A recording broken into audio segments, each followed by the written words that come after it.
네, 오늘은 창세기 30장 25절에서 31장 55절까지의 말씀을 통해서 떠날 시간이라는 제목으로 함께 말씀을 나누려고 합니다. 외삼촌에게 속아서 레아와 라헬 두 자매와 모두 결혼을 해야 했던 야곱은 14년을 외삼촌을 위해서 일하게 되었습니다. 하지만 하나님께서는 이 시간 동안 야곱과 그 아내들에게 많은 자손을 주셨습니다. 아직까지 12번째 아들 베냐민은 태어나지 않은 상태이고요.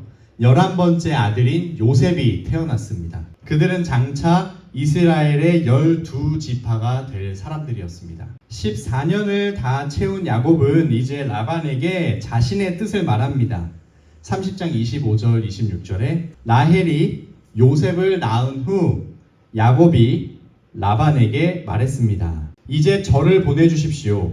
제가 제 집과 제 고향으로 돌아갔으면 합니다. 제게 제 아내들과 자식들을 주십시오. 제가 그들을 위해 외삼촌을 섬겼습니다.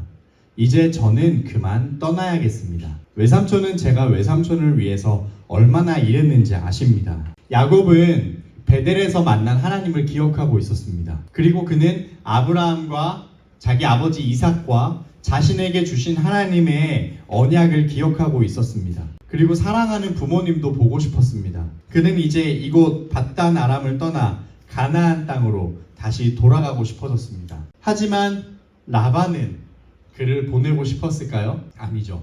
라반은 그를 보내고 싶지 않았습니다. 그래서 이때 다시 고용 계약을 맺고자 합니다.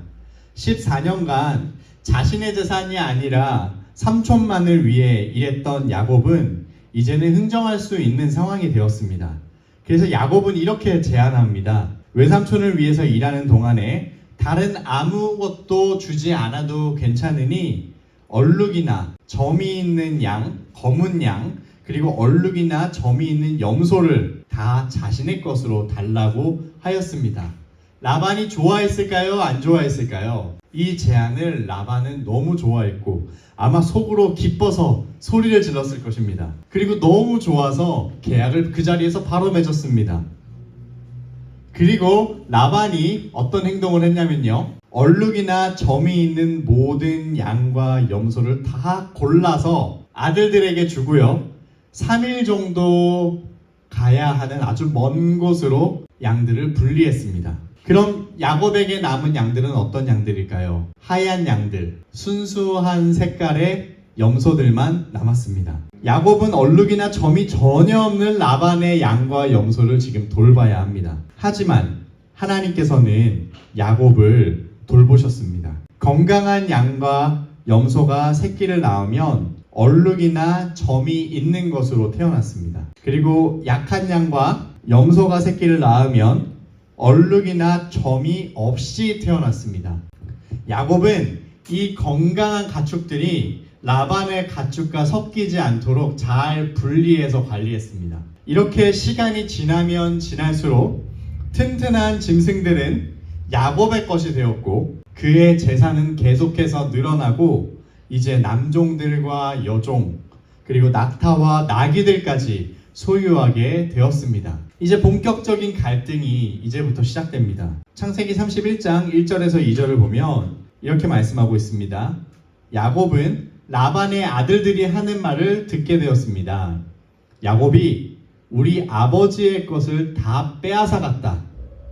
그가 우리 아버지의 것을 갖고 저렇게 부자가 됐다. 야곱이 라반의 얼굴을 보니 라반이 자기를 대하는 태도가 예전 같지 않았습니다. 라반뿐 아니라 라반의 아들들도 야곱을 시기하고 미워하기 시작합니다. 사실 라반은요 이미 이 중간에 여러 번 계약 조항을 바꾸면서 야곱의 재산이 늘어나지 않도록 했습니다. 예를 들면 라반은 이제부터는 얼룩진 것만 가져가라. 줄무늬 있는 건 가져가지 마. 또 그러다가 다음번에는 이제부터 줄무늬 있는 것만 가져가고 얼룩진 건 가져가지 마 라고 하면서 계약 조항을 수시로 계속해서 바꾸면서 야곱이 조금만 가져갈 수 있도록 했습니다. 이런 일들을 10번이나 넘게 했습니다. 이때마다 하나님께서는 야곱에게 딱 그 조건에 맞는 새끼들을 주셨습니다. 이 정도로 애를 써도 야곱이 잘 되고 부자가 되니까 그들은 야곱이 너무 얄미웠습니다. 이전까지는 가족처럼 대해주었을지 몰라도 이제는 완전히 원수로 생각하게 되었습니다. 이것을 야곱의 아내들도 다 느끼고 있었습니다. 하나님께서는 이제 직접 야곱에게 말씀하십니다. 3절에 여호와께서 야곱에게 말씀하셨습니다. 내 조상의 땅, 내 친족들에게로 돌아가거라. 내가 너와 함께하겠다. 여기서 내가 너와 함께하겠다라는 약속은 20년 전에 하나님께서 야곱에게 베델에서 주신 약속입니다. 창세기 28장 15절을 다시 한번 볼까요? 베델에서 이렇게 말씀하십니다. 내가 너와 함께 있을 것이며 내가 어디로 가든지 너를 지켜주겠다. 그리고 너를 이 땅으로 다시 데리고 오겠다. 내가 내게 약속한 것을 다 이룰 때까지 너를 떠나지 않겠다. 하나님께서는 이 약속을 신실하게 지켜주셨습니다. 라반이 속임수를 쓰고 야곱을 괴롭혀도 하나님께서는 그를 지켜주셨습니다. 아내도 주시고 자손들도 주시고 재물도 주셨습니다. 바담 아람에서 야곱을 지켜주신 하나님께서는 이제 야곱에게 가나안 땅으로 돌아가라고 명령하고 계십니다. 여러분, 야곱이 순종했을까요? 네, 야곱은 즉시 순종합니다. 삼촌 라반과 있는 동안 그는 종처럼 살았습니다. 14년의 고용계약을 마쳤는데도 라반은 그를 사위가 아니라 종처럼 대합니다. 이 땅에서 야곱은 하나님께 제대로 예배도 드리지 못했습니다. 이제 그는 자유의 몸으로 다시 약속의 땅인 가나안으로 돌아가고 싶었습니다. 다시 베델에서 만난 하나님을 예배하며 하나님의 언약이 이루어져 가는 것을 체험하고 싶었습니다. 이제 그는 두 아내를 설득합니다. 두 아내도 기꺼이 야곱을 따라가겠다고 합니다. 그리고 라반이 양털 깎는 날을 기다리고 있었습니다. 양털을 깎는 곳은 야곱이 살고 있는 장막에서 3일 정도 가야 하는 먼 거리에 있습니다. 양털을 깎는 건 매우 큰 날이고 축제의 날입니다. 라반은 야곱을 결코 순순히 보내주지 않을 것 같은 사람이었기에 야곱은 아무에게도 알리지 않고 바로 이날 도망치듯이 가족들을 낙타에 태우고 모든 재산을 챙겨서 그냥 떠나버립니다. 겉으로는 과감하게 결단하면서 떠나는 것처럼 볼 수 있습니다. 하지만 사실 그의 내면에는 삼촌이 쫓아올까봐 그리고 삼촌이 보복할까봐 두려움이 가득했을 것입니다. 이때 라헬은 매우 어리석고 위험한 행동을 합니다. 바로 아버지 라반이 섬기던 우상인 드라빔을 훔쳐서 달아납니다. 이 우상은 매우 작은 우상으로서 쉽게 들고 다닐 수 있는 우상이었습니다. 라반은 이때부터 3일이 지나서야 야곱이 도망쳤다는 소리를 들었습니다. 라반은 혼자가 아니라 자기 형제들을 다 데리고 야곱을 잡으러 전속력으로 달려갑니다. 일주일을 쉬지 않고 달려갔습니다. 야곱은 지금 길르앗 지역의 산지에 이미 와 있고 늦게 출발한 라반은 7일 동안 열심히 달려서 이제 야곱 바로 뒤까지 추적했습니다. 화가 머리끝까지 난 라반은 매우 나쁜 행동을 했을지도 모릅니다. 야곱에게서 두 딸을 다 뺏어버리고 야곱의 재산도 빼앗아버리고 야곱에게 죄를 뒤집어 씌워서 그를 죽이거나 아니면 바단 아람으로 종처럼 끌고 갔을 수도 있습니다. 하지만 하나님께서는 라반이 이런 못된 행동을 하지 못하도록 미리 막으셨습니다. 31장 24절에 그날 밤에 하나님께서 아람 사람 라반의 꿈속에 나타나 말씀하셨습니다. 너는 야곱에게 옳고 그름을 따지지 않도록 조심하여라. 겉으로는 야곱이 철저하게 계획해서 도망친 것 같지만 실상 야곱은 어떻게 될지도 모르는 두려움 속에서 도망쳐야 했던 연약한 사람이었습니다. 그럼에도 하나님께서 직접 라반의 꿈에 나타나셔서 개입하심으로써 이 탈출을 완성시켜 주셨습니다. 라반은 두려워졌습니다. 라반은 이제 확실히 알았습니다. 아, 야곱은 여호와 하나님이 지켜주시는 사람이구나. 내가 건드리면 안 되는 사람이구나. 이제 라반은 그것을 확실히 깨달았습니다. 그 다음날 라반은 야곱을 따라잡습니다. 창세기 31장 26절에서 29절을 읽어보겠습니다. 라반이 야곱에게 말했습니다. 내가 내게 어찌 이럴 수 있느냐? 내가 나를 속이고 내 딸을 마치 칼로 잡은 노예나 된 듯이 끌고 가지 않았느냐? 왜 나를 속이고 몰래 도망갔느냐? 왜 내게 말하지 않았느냐? 나는 너를 북과 수금에 맞춰 노래를 부르며 기쁘게 보내주었을 텐데 말이다. 너는 내가 내 손자들과 딸들에게 입맞추며 작별 인사할 기회도 주지 않았다. 내가 이렇게 한 것은 어리석게 행한 것이다. 나는 너를 해칠 수도 있었다. 하지만 어젯밤에 너희 조상이 하나님께서 내게 말씀하시기를 너는 야곱에게 옳고 그름을 따지지 않도록 조심하여라 하셨다. 라반은 지금 야곱에게 왜 도대체 말을 안 하고 두 딸을 끌고 도망을 쳤는지 따져 묻습니다. 게다가 말을 했으면 축하를 잘 해주고 축복하면서 보내주었을 텐데 라고 말하고 있습니다. 여러분 정말 그럴까요? 전혀 그렇지 않습니다. 이것은 완전히 거짓말입니다. 그는 야곱을 이렇게 좋게 보내줄 생각이 전혀 없었던 사람들입니다. 이건 야곱에게 그저 죄책감을 심어주고 자신은 의로운 사람이라는 것을 보여주려고 하는 의도였던 것입니다. 여러분, 이런 건강하지 않은 관계에서는 우리는 빨리 도망쳐 나와야 합니다. 상대방을 기분 나쁘게 하거나 실망시키지 않으면서 도망칠 수는 없습니다. 때로는 배신자 소리를 듣더라도 우리는 우리의 신앙을 위해서 욕먹는 것을 감수할 수 있어야 합니다. 야곱은 잘 도망친 것입니다. 그런데 한 가지 매우 위험한 일이 일어났다는 것을 야곱은 몰랐습니다. 바로 라헬이 라반의 우상을 훔쳐간 것입니다. 라반은 야곱에게 왜 자신의 우상을 훔쳐갔는지 묻습니다. 야곱은 매우 억울했습니다. 그래서 너무너무 억울하고 화가 나서 이렇게 이야기를 합니다. 32절에 만약 외삼촌의 우상신을 갖고 있는 사람을 발견하신다면 그는 살아남지 못할 것입니다. 그냥 죽이십시오. 우리 친족들이 보는 앞에서 외삼촌께서 직접 제가 가진 것들을 다 뒤져보시고 발견하신다면 가져가십시오. 이때 야곱은 라헬이 드라빔을 훔친 것을 모르고 있었습니다. 만일 라헬에게 이 드라빔 우상이 있는 것이 발각되었다면 이 모든 탈출 시도는 실패로 돌아갔을 것입니다. 야곱이 가장 사랑하는 라헬이 정말로 죽거나 아버지에게 끌려가게 될 것입니다. 라헬은 아버지를 속이고 그 조그마한 우상을 낙타 안장 밑에 잘 숨겨두고 그 위에 앉아 있어서 들키지 않았습니다. 라헬은 몸으로는 밧단 아람을 떠나고 있었지만 마음은 여전히 그곳의 우상과 재물이 주는 안정감을 쥐고 있었습니다. 여러분, 이것이 곧 우리의 모습이 아닐까요? 과감하게 떠난다고 하면서도 여전히 주머니 속에 내 마음에 안정을 주는 드라빔을 몰래 숨기고 다니지는 않습니까? 여러분, 우리가 아무리 결백하고 잘 살았을지라도 우리는 완벽할 수 없습니다.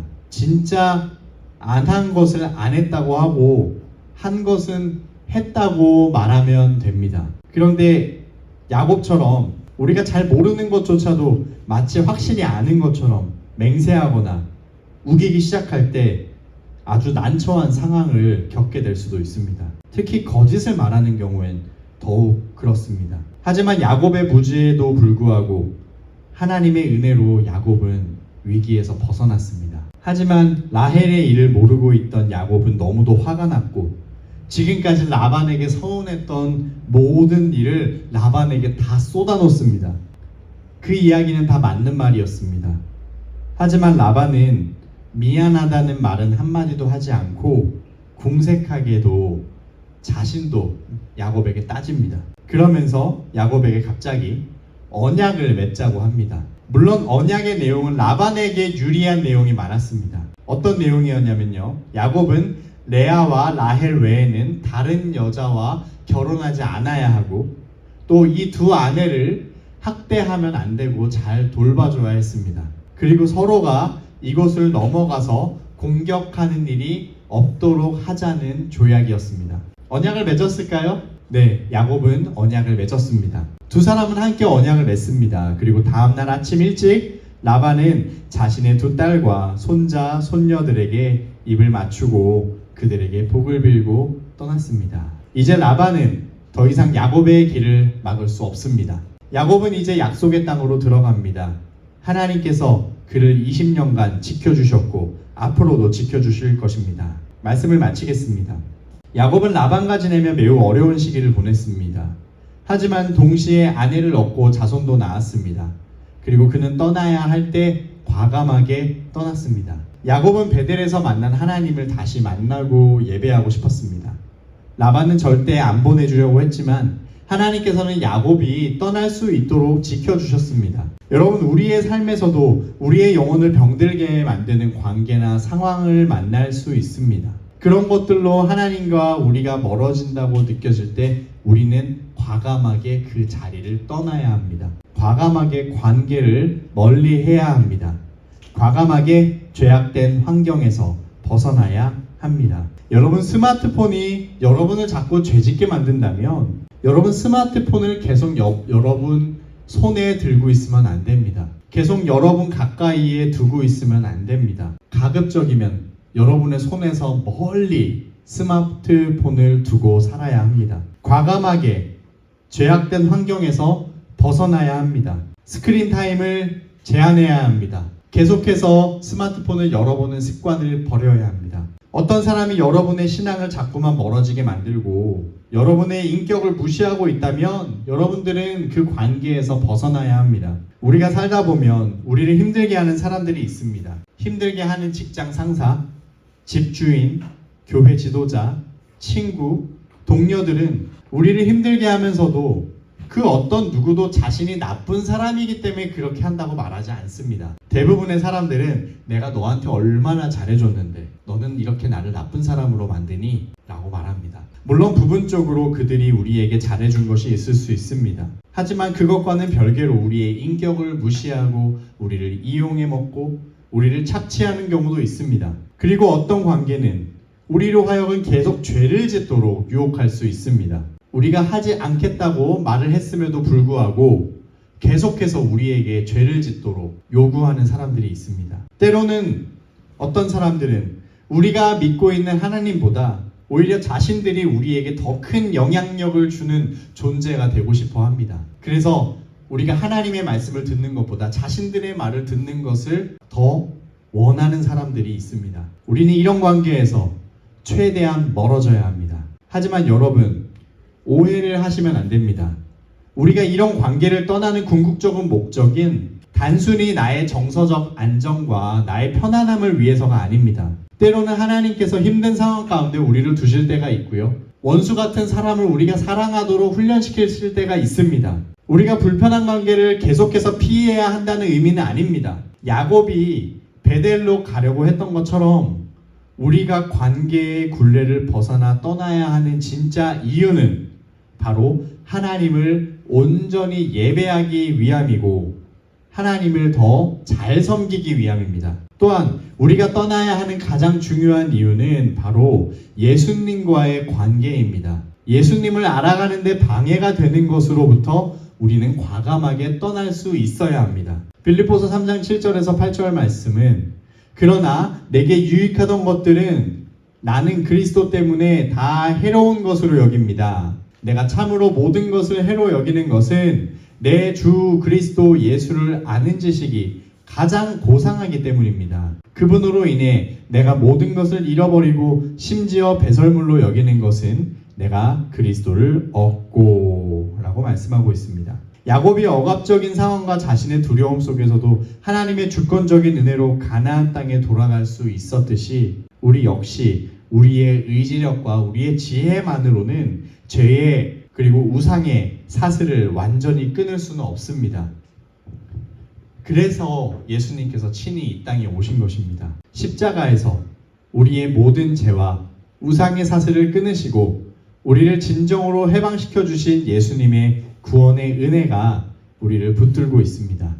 우리는 예수님의 은혜와 사랑으로 죄와 우상을 떠날 수 있습니다. 예수님과의 관계가 가장 귀하고 소중하다는 것을 아는 사람은 기꺼이 주님을 위해서 익숙했던 곳을 떠날 수 있습니다. 마태복음 13장 44에서 46절에 예수님께서는 이런 비유를 주십니다. 하늘나라는 밭에 숨겨진 보물과 같다. 어떤 사람이 그것을 발견하고는 감추어두고 기뻐하며 돌아가 모든 재산을 팔아서 그 밭을 산다. 또 하늘나라는 좋은 진주를 찾아다니는 상인과 같다.